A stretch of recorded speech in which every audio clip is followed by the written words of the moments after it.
Hello दोस्तों, नमस्कार। हम बात कर रहे हैं 21 अप्रैल का एडिटोरियल सेशन की। एडिटोरियल पढ़ने से पहले हम बात कर रहे हैं यहाँ ग्रामर और वोकैबुलरी के कॉन्सेप्ट्स की, जो आपको पता होनी चाहिए इस एडिटोरियल में, जो बहुत ही हेल्पफुल रहेंगे। तो उनको हम पहले पढ़ेंगे और उसके साथ ही एक और चीज़ यहाँ पे ऐड कर दी गई है कि प्रश्न पूछे जाते हैं आपके द्वारा। यूट्यूब पर कमेंट्स के जरिए आप क्वेश्चन पूछते हैं और चूंकि समयाभाव के कारण उनका आंसर नहीं दे पाता हूँ, लेकिन यहाँ पर मैं एक प्रश्न हर दिन ऐड करूँगा और उसका विस्तार, जो भी आपको एक्सप्लेनेशन के लिए जितना विस्तार संभव हो पाएगा उतने विस्तार से मैं समझाने की कोशिश करूंगा उस क्वेश्चन को। तो आज इस सेशन में हम बात करेंगे कि टू का प्रयोग इन्फिनेटिव और प्रेपोजिशन। एक बच्चे ने क्वेश्चन पूछा था कि इन्फिनेटिव और प्रेपोजिशन में कैसे पता लगेगा कि टू इन्फिनेटिव है या प्रेपोजिशन है, तो इसका यूज़ आप यहाँ पे देखेंगे। ठीक है, तो सेशन को आप ज़रूर एंड तक देखिए। यूट्यूब पर अगर आप देख रहे हैं तो ज़रूर दोस्तों के साथ शेयर करें और लाइक करें सेशन को अगर आपको पसंद आता है। तो चलिए बात करते हैं। सबसे पहले आपको दिया है एम टू और एम एट में डिफरेंस क्या है। कई बार आप देखते हैं कि एम के साथ में एट लग जाता है, कई बार आप देखते हैं एम के साथ टू लग जाता है।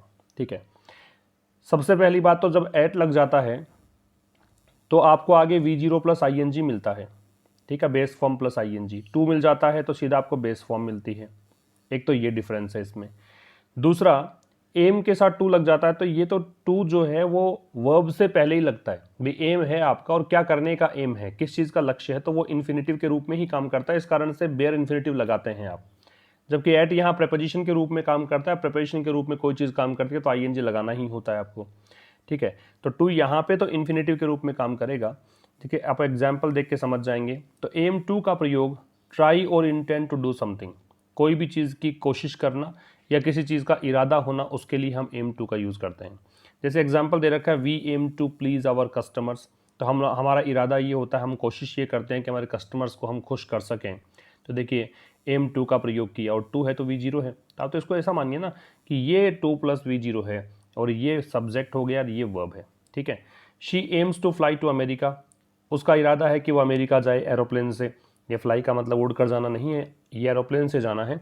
तो एम्स यहाँ पे वर्ब है, ये सब्जेक्ट हो गया, ये वर्ब हो गया, ये आपको लगा दिया इस प्रकार से। वैसे दोनों ही प्रकार इंटरचेंजेबल, ध्यान से सुनिएगा, इंटरचेंजेबल है। आप दोनों में से कोई भी यूज करेंगे, दोनों सही हैं। टू करें यूज या फिर एट लगाएं, दोनों का अर्थ सेम ही होता है। लेकिन कई जगह पे, जैसे कोई क्रिटिसाइज करना है किसी को, ठीक है, या फिर कोई किसी चीज़ को फेंक कर मारना है, हिट करना है किसी चीज़ से, तो फिर एम एट ही लगता है उस कंडीशन में, वहाँ पे टू नहीं लगेगा। अदरवाइज आप इसको इंटरचेंज कर सकते हैं दोनों ही चीज़ों को। आप नीचे देखेंगे कुछ एग्जांपल, यहाँ पे एम एट की बात करें तो डायरेक्ट मिसाइल, जैसे मिसाइल छोड़ी है किसी की ओर या क्रिटिसाइज किया है ना, तो ये उसके लिए आप एट का प्रयोग करते हैं। और बाकी जो प्रयोग है वो सेम है, जैसे वहाँ पे था ट्राई और इंटेंट, तो यहाँ पे भी प्लान और इंटेंट और to have as one's purpose. Example है, he aims at finishing tomorrow, तो उसका एम ये है कि वो कल तक फिनिश कर दे जो भी उसके काम हाथ में ले रखा है। तो एट जब लगा है तो प्रेपोजिशन लगा है तो ING का प्रयोग करना ही है आपको। तो इस कंडीशन में जहां इंटेंट की बात आप करोगे कि इरादा है किसी का, तब तो आप एम एट लगाएंगे। अदरवाइज आप क्या लगाएंगे, टू लगा दीजिए, कोई फर्क नहीं पड़ेगा, क्योंकि एम तो वर्ब बन जाएगा और आगे किस चीज़ का एम है आपका तो उसमें टू लग सकता है। लेकिन क्रिटिसाइज करना हो या किसी की तरफ किसी को हिट करना हो कोई चीज़ को, तो वहां पर फिर आपको एट का प्रयोग करना है, वहां टू नहीं लगाना है।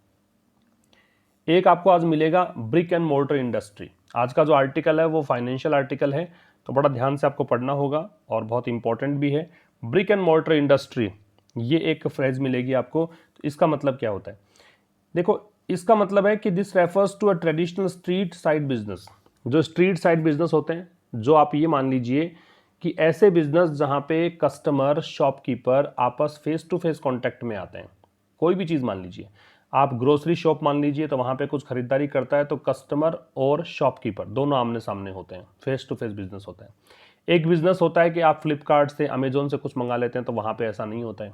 ठीक है, वहाँ बेचने वाला कौन है पता ही नहीं लगता है, तो वो फिर ब्रिक एंड मोर्टर इंडस्ट्री नहीं है। तो इसको डेफिनेशन मैंने लिख दी है यहाँ पे, this refers to a traditional street side business that offers products and services to its customers face to face. तो ऐसा स्ट्रीट साइड बिजनेस जो कि अपने प्रोडक्ट्स और सर्विसेज जो हैं अपने कस्टमर को फेस टू फेस ऑफर करता है। इन एन ऑफिस और स्टोर, उसके लिए ऑफिस होता है, स्टोर होता है, कोई शॉप मान लीजिए, ठीक है, और उसको रेंट देना पड़ता है या फिर वो शॉपकीपर का खुद का होता है। एक यहाँ वर्ड मिलेगा आपको अप्रोटस। एप्रोटस के लिए खास ये होता है कि एप्रोटस और इक्विपमेंट दोनों ही शब्द ऐसे हैं कि आप इनका प्लूरल तो बना नहीं सकते, ठीक है ना, इनका प्लूरल नहीं बनता, दोनों का मतलब उपकरण है। गैजेटरी, अप्लायंस और कॉन्ट्रैप्शन भी इनके सिनोनिम हो सकते हैं। कॉन्ट्रैप्शन वैसे मशीन को बोलते हैं, ठीक है, मशीनरी, मशीन, प्लूरल नहीं बनेगा इनका। इन दोनों का ये ध्यान रखिएगा। तो ये नाउन के संबंधी क्वेश्चन कई बार कॉमन एरर में पूछ लेते हैं आपसे। एक और आपको टर्म मिलेगा आज, ग्रीनफील्ड इन्वेस्टमेंट। तो ग्रीनफील्ड इन्वेस्टमेंट किसको बोलते हैं? अ टाइप ऑफ एफडीआई, ये फॉरेन डायरेक्ट इन्वेस्टमेंट है, विदेशी निवेश सीधा हमारे देश में हो तो उसको एफडीआई बोलते हैं। तो ये एफडीआई का एक प्रकार है, where a company starts its operation in the other countries as its subsidiary and invest in the construction of offices, plants, sites, building products etcetera. क्या बोलना चाह रहे हैं? ये एफडीआई का एक प्रकार है जहां पर एक कंपनी अपने जो कामकाज हैं वो स्टार्ट करती है दूसरे देश में, और किस रूप में स्टार्ट करती है, वहां पे क्या करना पड़ता है, पहले ज़मीन लेती है। जैसे मान लीजिए चाइना की आज बात हम करेंगे, तो चाइना भारत के अंदर ज़मीन ले, वहाँ पर साइट खरीदे, वहाँ प्रोडक्ट्स मतलब बनाए, फिर है ना, ज़मीन खरीद कर व्यवसाय स्टार्ट करे। एक तो ये तरीका है। एक तरीका ये है कि भारत में जो कंपनीज पहले से चल रही है वहाँ पर चाइनीज़ कंपनी अपना निवेश करे, तो फिर वो ग्रीनफील्ड इन्वेस्टमेंट नहीं होगा। तो ग्रीनफील्ड इन्वेस्टमेंट थोड़ा ज़्यादा पैसा लगता है, आप मतलब रिस्क भी ज़्यादा होती है, आपको ज़मीन लेनी है, आपको खुद का बिजनेस स्टार्ट करना है, फिर यहाँ के लोगों से कमाना है। समझ रहे हैं बात? तो वो ग्रीनफील्ड इन्वेस्टमेंट है। इसके बाद में एक परव्यू शब्द मिलेगा। परव्यू जो शब्द है इसका मतलब एम्बिट होता है, स्कोप, एक्सटेंट, रेंज, मतलब एक प्रकार का कह सकते हो कहाँ तक का स्कोप है, कहाँ तक की रेंज है, कहाँ तक का क्षेत्र है, उसको परव्यू बोलते हैं। एक वर्ड मिलेगा टैप। टैप का मतलब यूटिलाइज, वैसे टैप का नल होता है नाउन के रूप में, लेकिन वर्ब के रूप में लोगे तो यूटिलाइज, यूज या एक्सप्लॉइट, सदुपयोग करना, है ना, प्रयोग में लाना, उसको बोलते हैं। फिर जैसे मैंने आज एक पार्ट जोड़ा है व्यूअर्स क्वेश्चंस में, तो आज एक प्रश्न मैंने लिया है, टू का प्रयोग इन्फिनेटिव के रूप में कब हो और प्रेपोजिशन के रूप में कब हो। देखो, अगर टू यहाँ पे फॉलो होता है बाय ये नाउन कंस्ट्रक्शन, अगर टू के बाद में एक नाउन लग रखी होती है तो इसका मतलब वो एक प्रेपोजिशन है। नाउन कंस्ट्रक्शन कुछ भी हो सकता है, V0 प्लस ING भी नाउन हो सकता है, क्योंकि वो जेरेंट भी वर्बल नाउन ही है ना। तो अगर नाउन दे रखा है टू के बाद में तो वो क्या होगा, एक प्रेपोजिशन होगा। अगर टू के बाद में सिंपल वर्ब मिलती है आपको तो वो एक इन्फिनेटिव होगी। सिंपल वर्ब, नाउन नहीं होनी चाहिए, केवल वर्ब हो, वर्बल नाउन नहीं होनी चाहिए, तो वो क्या है, इन्फिनेटिव है। एक और चीज़ यहाँ पे समझिएगा, जुगाड़ है कि अगर आप टू के बाद दिए गए शब्द को समथिंग से रिप्लेस कर सकते हो, टू के बाद कोई भी शब्द दिया और समथिंग से रिप्लेस कर सकते हो, तो वो एक प्रेपोजिशन हो सकता है टू उस कंडीशन में, ठीक है। जैसे कि मान लीजिए आप यहाँ पे एग्जाम्पल लेते हैं हम, I am use to cooking for a big family. तो ये कह रहा है मैं आदी हूँ बड़े परिवार के लिए कुकिंग करने के लिए। तो मैं आदी हूँ किस चीज़ का, समथिंग का, इस चीज़ की मुझे आदत है, तो समथिंग से रिप्लेस हो सकता है। तो जब समथिंग से रिप्लेस हो सकता है इसका मतलब यहाँ पे आप कह सकते हैं कि टू प्रेपोजिशन है, और जब टू प्रेपोजिशन तो डेफिनेटली क्या लगेगा, ING लगना ही था। और अगर दूसरी तरफ आई यूज टू सीधा ही होता, जैसे नीचे वाले सेंटेंस में देखिए, when I was a student, जब मैं स्टूडेंट था तो I use to cook my own food, तो मैं अपना भोजन खुद पकाया करता था। तो क्या यहाँ पे यूज टू के बाद में समथिंग कर सकते हो क्या आप भी, किस चीज़ का आदी था, तो इस चीज़ का आदी था, है ना, ऐसा थोड़ी ना कर सकते हो, ये तो एक हैबिट बता रही है आपकी, ठीक है ना। तो यहाँ पे आप जो कुक माई ओन फूड है इसको समथिंग से रिप्लेस नहीं कर सकते हैं। आप इस चीज़ के लिए यूँ कह दीजिए, इसको ऐसे भी समझ सकते हो आप कि देखो टू जो है वो अगर किसी फ्रेज के साथ जुड़ा हुआ है, यूज टू के वैसे दो प्रयोग होते हैं, थोड़ा अलग प्रयोग है, यूज टू के दो प्रयोग हैं। यूज टू एक तो पास्ट हैबिट बताने के लिए आता है ना, इसको रिप्लेस कर सकते हैं इस कंडीशन में वुड से, समझ रहे हो। तो यहाँ पे रिप्लेस किया जा सकता है वुड से भी, पास्ट हैबिट के लिए आएगा तो वहाँ पे लगना है V0, तब तो इसको टू को मान लेना इन्फिनेटिव, इन्फिनेटिव है तो फिर टू के साथ V0 लगता है। और यहाँ पे क्या है, एम यूज टू दे रखा है, तो यूज टू से पहले कोई बी का रूप आ जाता है, इज, एम, आर, वॉज, वर, ऐसा कुछ भी आए तो इसका मतलब आदि होना, अभ्यस्त होना, है ना, किसी चीज़ की आदत होना, ऐसे सेंस में अगर आएगा तो टू वहाँ प्रिपरेशन बन जाता है, तो ING लगता है। एक एग्जाम्पल और देखिए, लुक फॉरवर्ड बहुत बार आता है, तो I look forward to go to the beach, जैसे ये सेंटेंस होता। तो इस सेंटेंस में देखिए ये गो टू द बीच जो दे रखा आपको, भी लुक फॉरवर्ड का मतलब ये चीज़ की आशा है, ये प्लानिंग है आपकी। तो प्लानिंग किस चीज़ की है, प्लानिंग समथिंग की है ना, प्लानिंग किस चीज़ की है, लुक फॉरवर्ड किसके लिए कर रहे हैं, तो इसके लिए कर रहे हैं, तो समथिंग है, तो ये टू यहाँ पे क्या बन जाएगा, ये बन जाएगा प्रेपोजिशन, प्रेपोजिशन बनेगा तो गोइंग आएगा। अगर देखिए यहाँ पे टू वर्ब के साथ लगा हुआ रहता, थोड़ा सा ध्यान से समझिएगा, इसमें वैसे ज़्यादा बड़ा फंडा नहीं होता, इतना सा समझिए इसमें कि टू किस में जुड़ा हुआ है, टू वर्ब में जुड़ा हुआ है, या फिर टू पहले वाले जो आपको एक कंस्ट्रक्शन दे रखा है उसके साथ में जुड़ा हुआ है। टू क्या फ्रेज बना रहा है या टू वर्ब के साथ जुड़ा हुआ है। अगर वर्ब के साथ जुड़ा हुआ है तो जनरली हम क्या करते हैं, टू के साथ में V0 इन्फिनिटिव बन जाता है। अगर उस फ्रेज के साथ टू जुड़ा हुआ है तो फिर टू के साथ ING लगाते हैं और प्रिपरेशन बन जाता है। काफी बार देखते हो ना आप, एडिक्टेड टू लगा देते हैं, तो एडिक्टेड में ही जोड़ रखा है टू, समझ रहे हो। कई बार की टू आ जाता है, तो टू जो है वो की के साथ जुड़ा हुआ है। ऐसे ही विद अ व्यू टू, तो विद अ व्यू टू वो पूरा एक कंस्ट्रक्शन है, वो एक आप एक मान लीजिए कि एक ऐसा स्ट्रक्चर है जो एक फ्रेज का निर्माण कर रहा है। तो टू अगर उस फ्रेज के साथ जुड़ा हुआ है तो आप उसमें लगाएं ING, वो टू वहां पे प्रिपोजिशन बनेगा। अगर ऐसा नहीं है तो फिर टू जो है वो वर्ब के साथ अगर दे रखा है तो फिर वो V0 लगेगा, वो इन्फिनिटिव बनेगा। बाकी इसका जैसे जैसे हमारे सामने आते जाएंगे एग्जाम में बताता जाऊंगा, और जहां जहां ऐसे एग्जाम्पल आए वहां वहां जरूर नोट करें ताकि आपको ये कॉन्सेप्ट क्लियर हो, क्योंकि किसी भी कॉन्सेप्ट को क्लियर करने के लिए आपको बहुत ज़्यादा मेहनत करनी पड़ती है, बहुत ज़्यादा प्रैक्टिस करनी पड़ती है। एक कॉन्सेप्ट के लिए कम से कम 50-100 वाक्य आप देखेंगे तो डेफिनेटली वो कॉन्सेप्ट आपके दिमाग में एकदम अच्छे से सेट हो जाएगा। चलो बात करते हैं अब आज के एडिटोरियल की कि उसमें क्या दे रखा है। देखिए टाइटल आपको दे रखा है take over fears. Take over जो शब्द है इसका मतलब होता है नियंत्रण करना, कंट्रोल करना। फियर्स का मतलब डर है, आशंकाएं हैं, उसको बोलते हैं। दो तरीके से आप इसको ले सकते हो, इस हेडलाइन को दो तरीके ले सकते हो जब तक कि आप पढ़ते नहीं हो पूरे इस आर्टिकल को। अगर आर्टिकल को नहीं पढ़ते हैं तो इसका मतलब ये निकलता नजर आता है कि टेक ओवर फियर्स मतलब डर पर काबू पाना है। अगर आर्टिकल पढ़ते हो तो ये पता लगेगा कि चाइना जो है वो यहाँ पे जिन लोगों को डर लग रहा है, जो देश डर में है, दहशत में है, जिनकी इकोनॉमी बिल्कुल डीरेल हो चुकी है, पटरी से उतर चुकी है, उसको टेक ओवर करने की कोशिश कर रहा है। ठीक है ना, दो तरीके से मीनिंग निकलेंगे, बाकी आप समझ जाएंगे जब पूरा आर्टिकल पढ़ेंगे। तो ये आर्टिकल संबंधित है कि भाई अब कोविड-19 के चलते एक तो नुकसान हुआ कि बहुत लोग मर रहे हैं, बहुत लोग संक्रमित हैं, लॉकडाउन चल रहा है। दूसरा नुकसान जो बहुत बड़ा नुकसान है वो इकोनॉमी का नुकसान भी है। अब जैसे भारत में नुकसान हुआ है, ऑस्ट्रेलिया में हुआ है, फ्रांस में हुआ है, इटली में हुआ है, तो ये कुछ देशों के नाम यहाँ पे आपको मिलेंगे इस आर्टिकल में। ये सारे देश जूझ रहे हैं और अब चाइना इन कंडीशंस का लाभ उठाने की कोशिश कर रहा है, एक्सप्लॉइट करने की कोशिश कर रहे हैं कंडीशन को। चाइना चाह रहा है कि भाई अब मैं इन्वेस्टमेंट करूं, चूंकि यहाँ पे अर्थव्यवस्था चरमरा गई है, अब इन्वेस्टमेंट करूंगा तो इन्वेस्टमेंट कम करना पड़ेगा, रिटर्न ज़्यादा आएगा। तो भारत ने क्या किया है कि FDI पर रोक लगा दी है कि FDI अब हम अलाउ नहीं करेंगे, फॉरेन डायरेक्ट इन्वेस्टमेंट अलाउ नहीं करेंगे, और खासकर उन देशों के लिए लगाई है जिनसे यहाँ पे बॉर्डर लगता है ना, जहाँ पे थल सीमा लगती है ना, लैंड बॉर्डर लगता है उन देशों से। खास करके भारत ने बात कर रहा है चाइना की सीधी सीधी कि चाइना का जो FDI है वो हम उसको अलाउ नहीं करेंगे, ये कहना चाह रहा है। अब लेखक का क्या पॉइंट ऑफ व्यू है इसमें? अब लेखक यहाँ पे ये कह रहा है कि भाई आप थोड़ा सा अलग मार्ग अपनाइए, वो इन्वेस्टमेंट तो कम से कम अलाउ कर सकते हो जहाँ से भारत के उद्योग धंधे भी चल निकलें या फिर हमारे को फायदा हो। ऐसा तो है नहीं कि कुछ ऐसे इन्वेस्टमेंट भी होते हैं जहाँ पर चाइना जो है, चाइना का रिस्क उसमें रहेगा, हमारा रिस्क नहीं रहेगा, तो उनको आप अलाउ कर दो।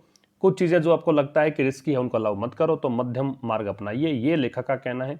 तो लेखक के कुछ व्यूज़ यहाँ पे इस प्रकार का आपको लगेगा कि सजेशन दे रहा है सरकार को कि भाई आप इस तरह ना करके इस तरह करो तो बेहतर रहेगा। और वही जो आपकी चीज़ें बता रहा हूँ मैं आपको, वही आपको दो लाइन से मिल जाएंगी। कह रहा है कि a nuanced approach on Chinese investments using automatic route may have been better. देखिए दो तरह के रूट यूज़ करता है, दो तरह के रूट होते हैं, ऑटोमेटिक रूट होता है और एक गवर्नमेंट के माध्यम से होता है। भी एक तो इन्वेस्टमेंट हो जहाँ पे सरकार की अनुमति लेनी पड़े, और एक इन्वेस्टमेंट हो ऑटोमेटिक जिस सरकार की अनुमति की जरूरत ना हो, उसको बोलते हैं ऑटोमेटिक रूट। न्यूएंस्ड अप्रोच में अगर बात करें तो अप्रोच तो हो गया है नाउन और न्यूएंस्ड यहाँ पे हो गया है एडजेक्टिव। ठीक है, न्यूएंस्ड शब्द है, इसका मतलब न्यूएंस का मतलब सूक्ष्म अंतर को बोलते हैं, सटल डिफरेंस जो होता है उसको बोलते हैं, सूक्ष्म भेद को बोलते हैं। तो ऐसी approach, a nuanced approach on Chinese investment, तो ऐसी अप्रोच जो कि सूक्ष्म भेद से बनी हो, थोड़ा सा अंतर करके चलें, ऐसी अप्रोच ऑन चाइनीज इन्वेस्टमेंट, किसको लेकर? चाइना के निवेश को लेकर। यूजिंग ऑटोमेटिक रूट, क्या यूज करते हुए? ऑटोमेटिक रूट का यूज करते हुए। मे हैव बीन बेटर, तो ये मतलब ऐसा हो सकता है कि वो मे हैव बीन बेटर ऐसा होता, चूंकि मे के साथ इसने लगा दिया हैव बीन, अगर केवल मे होता तो ऐसा हो सकता है, फिर हम भविष्य में जाते। अब मे हैव बीन है, इसका मतलब इसने क्या किया? पास्ट बना दिया इसका, तो हो सकता है कि वो अप्रोच बेटर रही होती। देखो मे हैव बीन और माइट हैव बीन में डिफरेंस क्या है? मे हैव बीन अगर लगाओगे, वैसे देखो वही डिफरेंस है जो मे और माइट में है, मे भी संभावना बताता है, माइट भी संभावना बताता है। अगर पॉसिबिलिटी वीक है तो माइट लगाते हैं, पॉसिबिलिटी थोड़ी स्ट्रॉन्ग है तो मे लगाते हैं, ये थोड़ा डिफरेंस होता है। तो कह रहा है कि nuanced approach on Chinese investment using automatic route, China का जो निवेश है ऑटोमेटिक रूट का यूज करते हुए, यहाँ पे जो यूजिंग है वो प्रेजेंट पार्टिसिपल है। ये हमने कल के सेशन में डिस्कस किया था कि V0 + ING कब प्रेजेंट पार्टिसिपल बनता है, कब जेरेंट बनता है, वो सेशन जरूर देखें अगर नहीं देखा हो आपने। तो चाइनीज इन्वेस्टमेंट्स, चाइना के निवेश की बात कर रहा है और ऑटोमेटिक रूट का यूज करते हुए चाइना का जो निवेश है उसको लेकर जो न्यूएंस्ड अप्रोच है मे हैव बीन बेटर, ये ऐसे जुड़ा हुआ है, समझ रहे हो। रिपीट कर देता हूं, चाइना का जो निवेश है ऑटोमेटिक रूट का यूज करते हुए, मतलब ऐसा निवेश सरकार की अनुमति की जरूरत ना पड़े और निवेश करे चाइना भारत के अंदर, इसकी अगर बात करें तो इसको लेकर न्यूएंस्ड अप्रोच है। ऐसी अप्रोच थोड़ा सा अंतर करके चले हम, ऐसा नहीं है कि एक ही लाठी से आपने सब कुछ हाँक लिया है, एक लाठी से अपने सब कुछ एक तरीके से डील कर रहे हो, थोड़ी बहुत डिफरेंस रख के अगर आप अप्रोच करते तो ये थोड़ा सा हो सकता है कि बेटर होती, ये कहना चाह रहा लेखक। अब आगे हम बात करें, the government's decision to ban foreign direct investment through the automatic route from neighbouring countries that share a land border with India has raised eyebrows. ये एक फ्रेज है यहाँ पे, रेज आईब्रो। रेज आईब्रो का वैसे शाब्दिक अर्थ निकालो, रेज का मतलब उठाना, आईब्रो आप समझते ही हैं। आईब्रो अगर उठ जाती है तो कब उठती है, देखिए आश्चर्य में उठती है, या फिर आप जब डिसअप्रूवल आपका हो तब ये आईब्रो रेज होती है। तो रेज आईब्रो का मतलब यही है कि सरप्राइज कर देना या फिर डिसअप्रूवल होना, असहमति व्यक्त करना, उसको बोलते हैं रेज आईब्रोज। तो गवर्नमेंट का निर्णय, ये सब्जेक्ट है यहाँ पे। अब निर्णय क्या है वो बता रखा है, to ban foreign direct investment, FDI को बैन करने का निर्णय। और एफडीआई कैसे, किस माध्यम से, तो थ्रू लगता है मीडियम के लिए, माध्यम के लिए। The automatic root, automatic route से एफडीआई जो भारत में चाइना करता था, मतलब उसकी बात कर रहा है। तो उसमें निर्णय ये लिया है सरकार ने कि भी प्रतिबंधित कर दो, लगा दो एफडीआई पर, जो ऑटोमेटिक रूट से होता है, फ्रॉम नेबरिंग कंट्रीज, पड़ोसी देशों से। ऐसे पड़ोसी देश, अब ये दैट किसके लिए आ रहा है, पड़ोसी देशों के लिए आ रहा है, दैट रिलेटिव प्रोनाउन है, पहले वाले से संबंध बताएगा। तो ऐसे पड़ोसी देश जो शेयर करते हैं, चूंकि कंट्रीज प्लूरल था तो दैट के बाद भी प्लूरल ही लगना है। अ लैंड बॉर्डर, जो थल सीमा जिनकी लगती है विद इंडिया, भारत के साथ, हैज रेज्ड आईब्रोज। अब ये हैज है वो इसको देखकर लग रहा है, डिसीजन को देखकर लग रहा है। तो इसको ऐसे भी पढ़ सकते हो आप कि गवर्नमेंट का डिसीजन है, उस डिसीजन ने यहाँ पे आईब्रोज रेज कर दी हैं, सरप्राइज कर दिया है, ठीक है, ये कहना चाह रहा है। तो गवर्नमेंट के सरप्राइज कर दिया। डिसीजन क्या था उसकी चर्चा यहाँ से लेकर यहाँ तक की गई है। यहाँ पे डिसीजन ये लिया गया है कि एफडीआई को बैन कर दिया है। एफडीआई जो कि ऑटोमेटिक रूट से होता था उसको बैन कर दिया है। और कौन कर रहा है, नेबरिंग कंट्रीज से। वो नेबरिंग कंट्रीज कौन सी, जो कि जिनके लैंड बॉर्डर लगती है भारत के साथ, जिन जिन देशों की थल सीमा भारत के साथ लगती है वो एफडीआई डायरेक्ट रूट से नहीं कर पाएंगे, ये गवर्नमेंट ने कहा है, बैन लगाया है। तो जो डिसीजन लिया है उसने आश्चर्यचकित कर दिया है, अचंभित कर दिया है, लेखक बोल रहा है।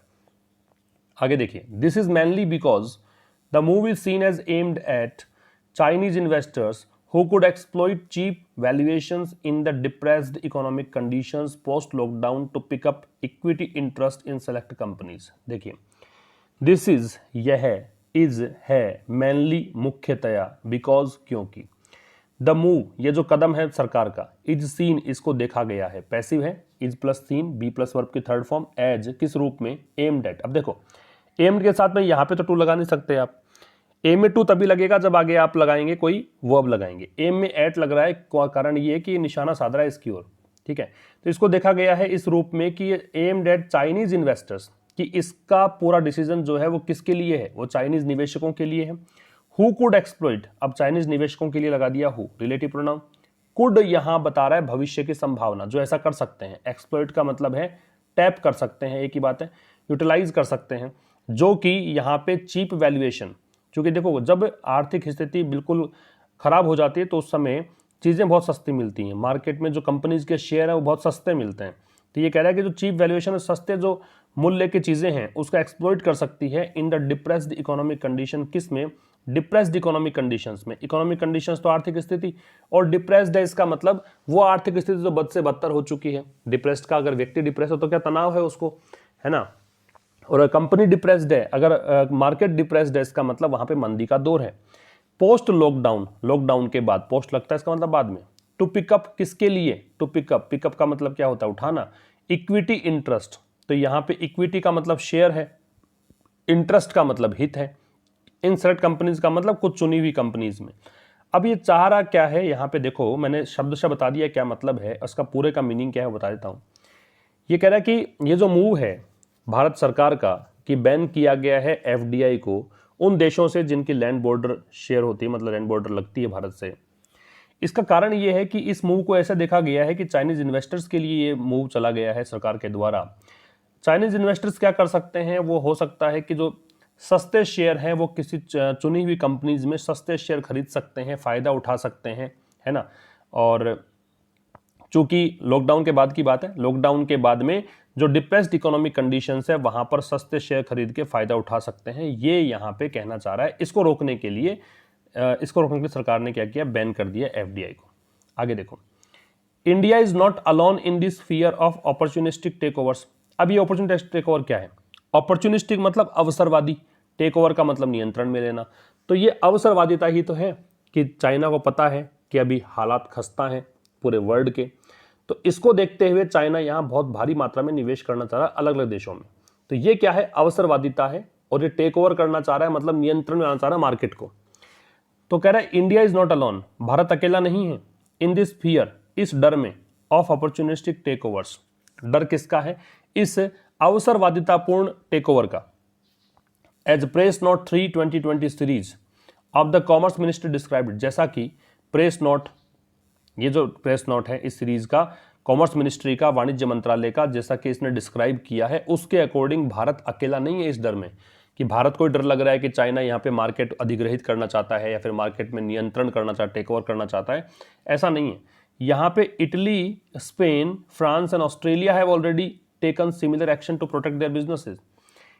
इटली ने, स्पेन ने, फ्रांस ने, ऑस्ट्रेलिया ने भी, ऑलरेडी आ रहा है तो प्रेजेंट परफेक्ट लगता है तो हैव के साथ वर्ब की थर्ड फॉर्म है।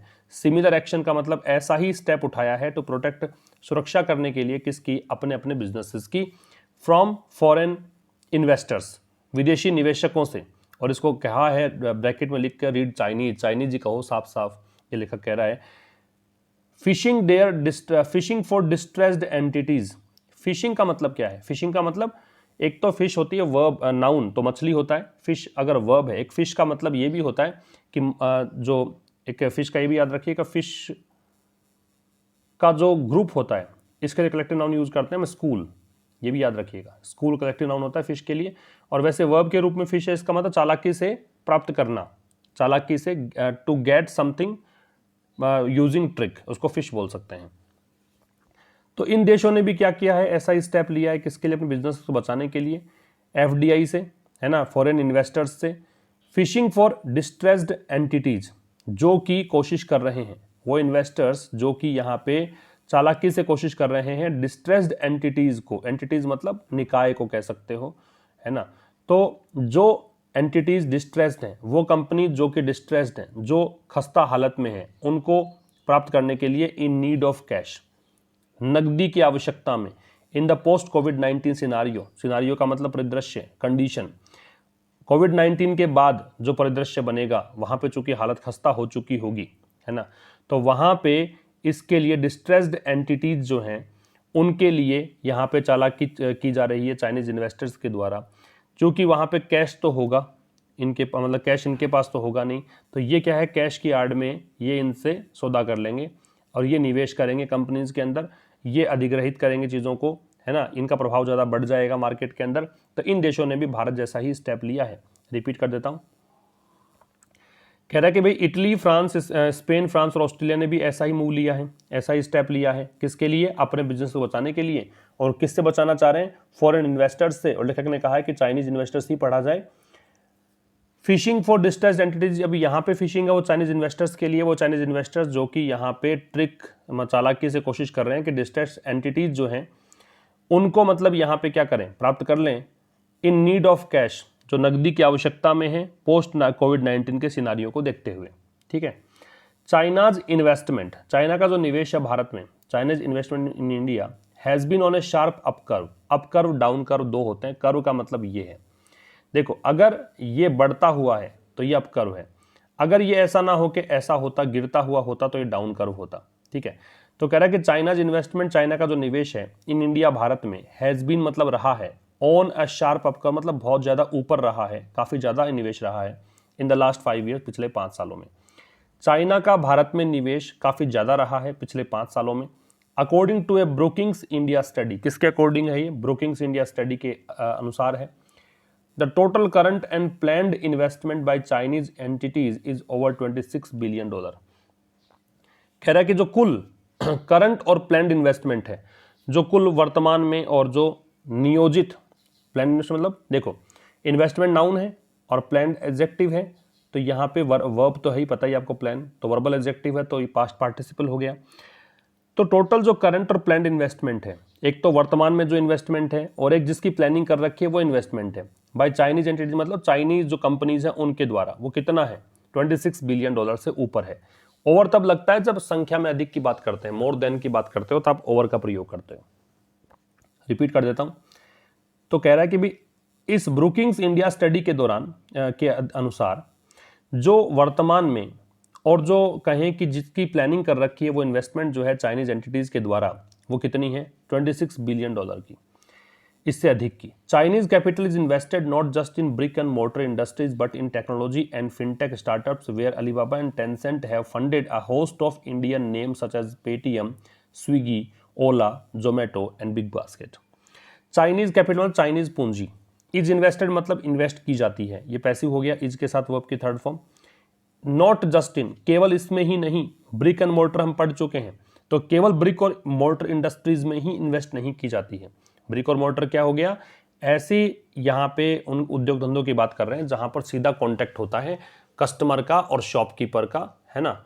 जो भी स्टोर का ओनर है या किसी बिजनेस का ओनर है, वो सीधा कस्टमर के संपर्क में आए, तो उसको हम बोलते हैं स्ट्रीट साइड बिजनेस जो होते हैं, ब्रिक एंड मोटर इंडस्ट्रीज बोलते हैं। तो चाइनीज कैपिटल है वो ना केवल ब्रिक और मोटर इंडस्ट्रीज में ही निवेश की जाती है, but in technology and fintech startups, बल्कि ये निवेश किया जाता है टेक्नोलॉजी में और फिनटेक स्टार्टअप्स। फिनटेक का मतलब जो मतलब फिनेंशियल टेक्निकल जो स्टार्टअप्स है, मतलब नई कंपनी जो है, जहां अलीबाबा और टेंसेंट जो है उन्होंने फंड किया है।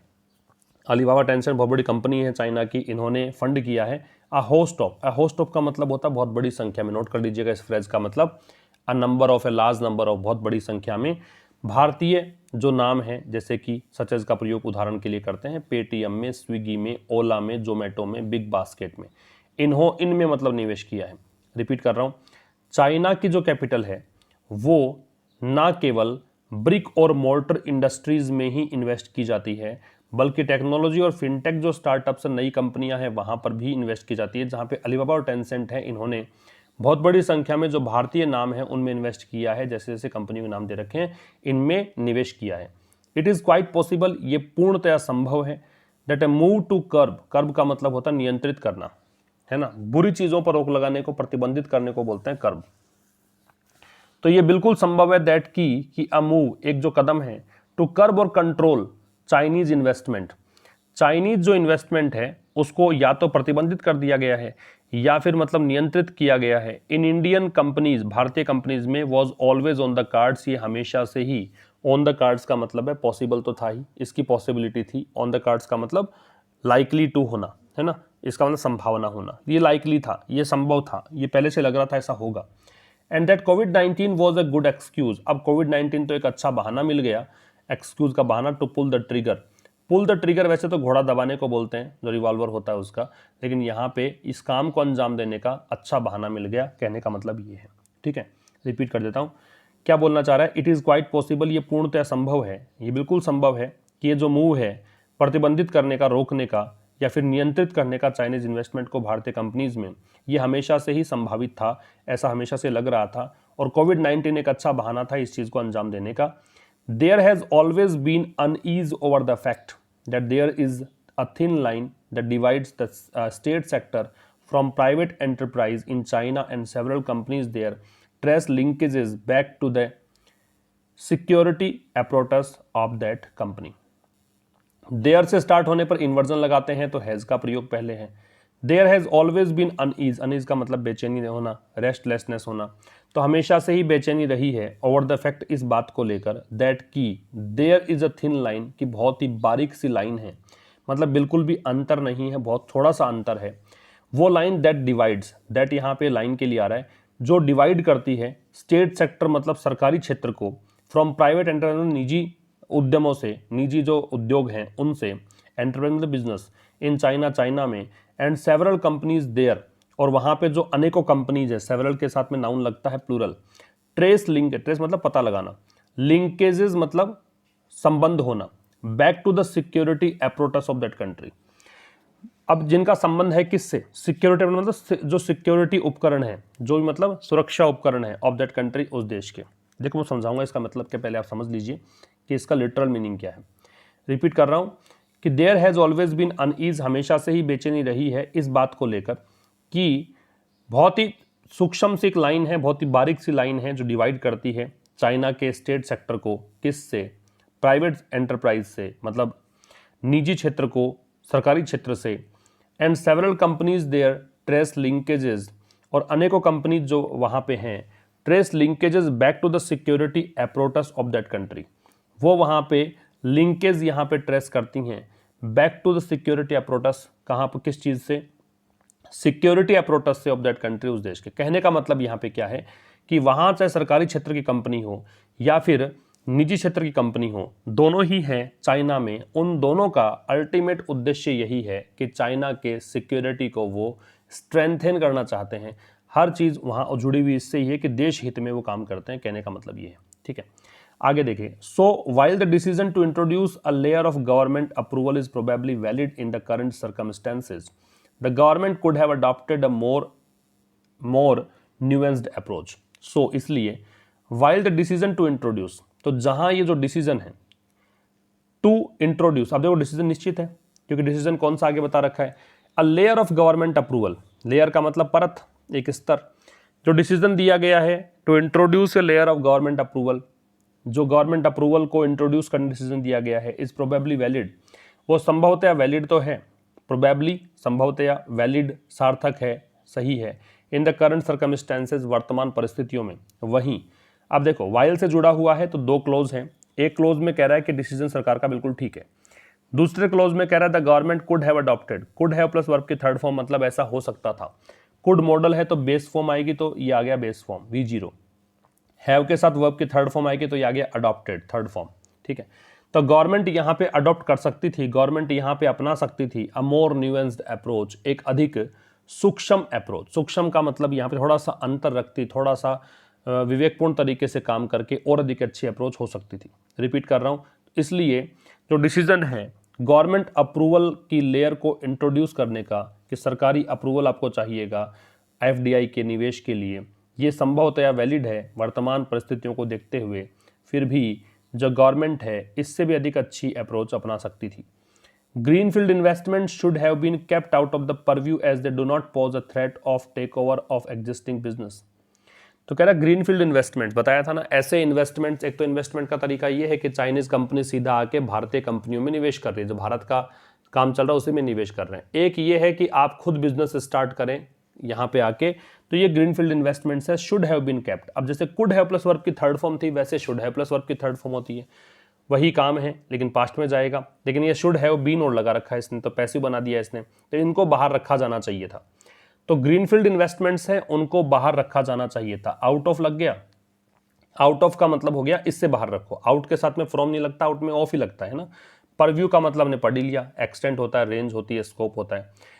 तो ग्रीनफील्ड इन्वेस्टमेंट्स को इस क्षेत्र से बाहर रखना चाहिए था। किस क्षेत्र से, कि भारत ने कहा, भारत सरकार ने कहा कि FDI हम अलाउ नहीं करेंगे, तो इस जो एक अनुमति देने वाली बात है ना, इस क्षेत्र से बाहर रखो, कम से कम ग्रीनफील्ड इन्वेस्टमेंट तो आप स्वीकार कर ही सकते हो। कारण क्या है, लेखक ने बताया क्योंकि दे डू नॉट पोज, दे यहाँ पे आ रहा है ग्रीनफील्ड इन्वेस्टमेंट्स के लिए, क्योंकि ये जो इन्वेस्टमेंट्स हैं do not pose a threat, ये यहाँ पे खतरा नहीं प्रस्तुत करते हैं, पोज का मतलब प्रस्तुत करना, तो ये खतरा नहीं है। ऑफ टेक ओवर, किसका खतरा प्रस्तुत नहीं करता, टेक ओवर का, टेक ओवर का मतलब वही अधिग्रहण। ऑफ एग्जिस्टिंग कंपनीज, और किसका टेक ओवर, एग्जिस्टिंग बिजनेस का, जो वर्तमान में बिजनेस है उनको कोई खतरा नहीं है कि टेक ओवर कर लेंगी ये कंपनी, क्योंकि ये खुद जाके निवेश करेंगी, ये खुद स्थापित होने की कोशिश करेंगे, खुद को यहाँ पे संघर्ष करना पड़ेगा, तो इतना यहाँ पे खतरा नहीं है, समझ गए। तो लेखक कह रहा है ग्रीनफील्ड इन्वेस्टमेंट्स हैं, उनको इस क्षेत्र से बाहर रखा जाना चाहिए था, क्योंकि ये जो वर्तमान में बिजनेस हैं, एग्जिस्टिंग बिजनेस हैं, जो चल रहे बिजनेस हैं, उनको टेक ओवर करने का खतरा नहीं प्रस्तुत करती हैं। ठीक है। डू नॉट किसको देखकर है? डू नॉट यहाँ पे ग्रीनफील्ड इन्वेस्टमेंट्स को देखकर है, क्योंकि दे भी सब्जेक्ट दे दिया खैर यहाँ पे। और एग्जिस्टिंग बिजनेस में बिजनेस नाउन हो गया, एग्जिस्टिंग यहाँ पे एडजेक्टिव हो गया, प्रेजेंट पार्टिसिपल है क्योंकि ये लगातार कंटिन्यूअस है कि वो बिजनेस चल रहे हैं। टू द कॉन्ट्रेरी, इसके विपरीत है ना। They create new capacities, to the contrary, इसके विपरीत। किसके विपरीत? कि भाई आप कह रहे हो कि टेक ओवर कर लेगी, इसके विपरीत होगा कि ये कि दे क्रिएट न्यू कैपेसिटीज, ये नई क्षमताओं का विकास करेगी, है ना। ग्रीनफील्ड इन्वेस्टमेंट्स जो होते हैं क्या करते हैं, जनरली क्या करते हैं, दे क्रिएट, वो जो है ग्रीनफील्ड इन्वेस्टमेंट्स वो क्रिएट करते हैं न्यू कैपेसिटीज, नई क्षमताएं, एंड बिजनेसेस, नए व्यापार इन द कंट्री, देश में, ठीक है। अ डिस्टिंक्शन, डिस्टिंक्शन का मतलब भेद होता है, अंतर होता है। Should also have been made based on the class of investors. Distinction का मतलब अंतर, शुड है ऑल्सो मतलब ये भी, अंतर भी, शुड हैव बीन मेड, किया जाना चाहिए था, अंतर किया जाना चाहिए था, बेस्ड ऑन, जो आधारित हो, the class of investors, investors की क्लास को लेकर, कि निवेशकों की क्लास को लेकर भी अंतर किया जाना चाहिए था। वेंचर कैपिटल फंड्स, वेंचर का मतलब उद्योग होता है, बिजनेस एक प्रकार से, कैपिटल फंड्स का मतलब पूंजी, are financial investors who may not necessarily be interested in taking over and running a business.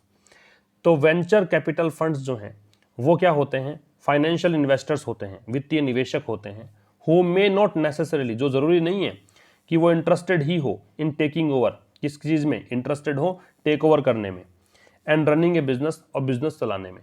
केवल उनको तो पूंजी लगानी है, वहाँ बैठे बैठे उनको फ़ायदा कमाना है, ऐसा नहीं कि वो टेक ओवर करना चाह रहे हैं। तो वेंचर कैपिटल फंड जो हैं वो फाइनेंशियल इन्वेस्टर्स होते हैं, जो कि इन्वेस्टर्स के लिए आया है। हो सकता है कि वो आवश्यक रूप से इंटरेस्टेड ना हो, इंटरेस्टेड में इन लगता है, किस चीज़ में, अब इन लग गया, प्रिपरेशन तो आईएनजी लग गया, टेक ओवर करने में, एंड रनिंग ए बिजनेस, और एक बिजनेस को चलाने में। While the FDI route has been plugged, plug का मतलब यहाँ पे ब्लॉक कर देना, है ना। जहाँ एफडीआई का जो मार्ग है उसको तो प्लग कर दिया गया, उसको तो ब्लॉक कर दिया गया है। इट इज़ नॉट क्लियर, ये स्पष्ट नहीं है, व्हाट हैपन्स टू इन्वेस्टमेंट्स, की निवेश का क्या होगा, व्हाट हैपन्स टू इन्वेस्टमेंट, निवेश का क्या होगा, that come through the market route, जो मार्केट रूट के जरिए आता है, ठीक है। तो वही बात है कि वाइल से स्टार्ट किया तो दो उपवाक्य हैं, वाइल से लेकर प्लग्ड तक का है और इट से लेकर रूट तक का है। तो जहां एफडीआई मार्केट को तो प्लग कर दिया गया है, पैसिव हो गया, हैज बीन प्लस वर्ब की थर्ड फॉर्म, लेकिन ये स्पष्ट नहीं है कि मार्केट रूट के जो द्वारा पैसा आएगा उससे क्या करोगे आप, वहां कैसे रोकोगे उस चीज को। SEBI has already sent out missives, missives का मतलब होता है आधिकारिक पत्र, लंबा चौड़ा जो लेटर होता है उसको मिसिव बोलते हैं। SEBI security exchange board of India, है ना, ये मतलब नियंत्रण रखती है मार्केट पर। तो सेबी ने पहले से ही, अब देखो ऑलरेडी फिर से आ गया, ऑलरेडी आता था प्रेजेंट परफेक्ट, पास्ट परफेक्ट आवश्यकता के अकॉर्डिंग लगा सकते हो। सेंट, सेंड की थर्ड फॉर्म है। तो सेबी ने पहले से ही पत्र लिखे हैं टू कस्टडियन, कस्टडियन संरक्षक को, जिनके अधिग्रहण में कोई चीज़ है उसको कस्टडियन बोलते हैं। तो सेबी ने पहले से ही कस्टडियंस को लेटर्स लिखे हैं, आस्किंग फॉर, आस्क फॉर का मतलब होता है डिमांड करना, ये डिमांड करते हुए डिटेल्स ऑफ चाइनीज होल्डिंग्स, कि भाई आप चाइनीज जो होल्डिंग्स हैं इन लिस्टेड एंटिटीज, जो मतलब कंपनीज हैं, एंटिटी मतलब कंपनी मान लीजिए, जो भी लिस्टेड एंटिटीज हैं उनमें चाइनीज होल्डिंग्स कितनी है उनकी डिटेल मांगी है, ठीक है। तो सेबी ने पहले ही पत्र लिखे हैं कस्टडियंस को, संरक्षकों, मतलब कह सकते हैं कि एक प्रकार से जो भी नियंत्रण रखता है मार्केट पर, जिसके पास लिस्ट है, ये सब कुछ देखता है, उनको पत्र भेजा है डिमांड करते हुए कि डिटेल भेजिए आप चाइनीज होल्डिंग्स की लिस्टेड कंपनीज में। How will this be regulated, इस चीज़ को कैसे रेगुलेट किया जाएगा, हाउ कैसे, विल दिस बी, ये पैसिव वॉइस हो गया, रेगुलेटेड, इसको कैसे नियमित किया जाएगा, एंड अगेन, और एक बार फिर से, व्हाट हैपन्स टू एफडीआई, क्या होगा एफडीआई का, दैट कम्स, जो आती है, थ्रू एंटिटीज, उन एंटिटीज के माध्यम से, रजिस्टर्ड इन कंट्री, जो कंट्री रजिस्टर्ड है, that do not share a land border, जो लैंड बॉर्डर शेयर नहीं करती है विद इंडिया, भारत के साथ, but which may trace their beneficial ownership to China, लेकिन जो हो सकता है कि अपने बेनिफिशियल ओनरशिप, मतलब जो चाइना के साथ अपनी लाभदारी हिस्सेदारी जो है, ओनरशिप है, वो शेयर करे।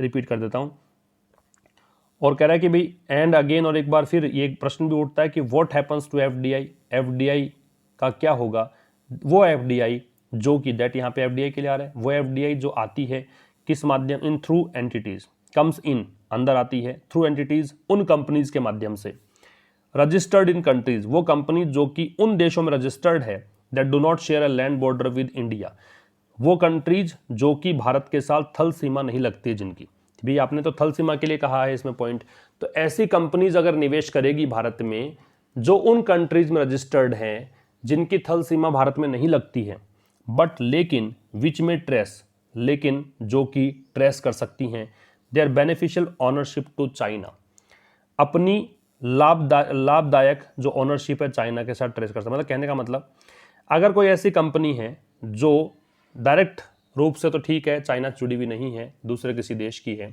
लेकिन इनडायरेक्ट रूप से चाइना को ही उससे हित पहुंच रहा हो और वो अगर एफडीआई भारत में आ रही तो उस एफडीआई का क्या करोगे।